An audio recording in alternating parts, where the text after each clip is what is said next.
Hello friends, welcome to my YouTube channel. So today in this video I am going to show you how to enable or disable the aeroplane mode using action button. For this, open settings, tap on action button, then swipe left. You can see the option controls. Tap on choose a control, and from here you need to select the option aeroplane mode. Select this one. That's it. Now this aeroplane mode is applied to this action button. Press and hold the action button. Now you can see the aeroplane mode is enabled. Again press and hold, it is disabled. Let me show you the closer view, then you can see the change.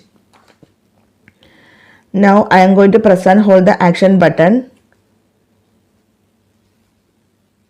You can see aeroplane mode is enabled. If you want to disable this one, press and hold the action button. You can see it is disabled. So simply in this way you can set the action button to enable or disable the aeroplane mode in this device. So hope you guys enjoy this video. Thank you for watching. Thank you. Bye bye.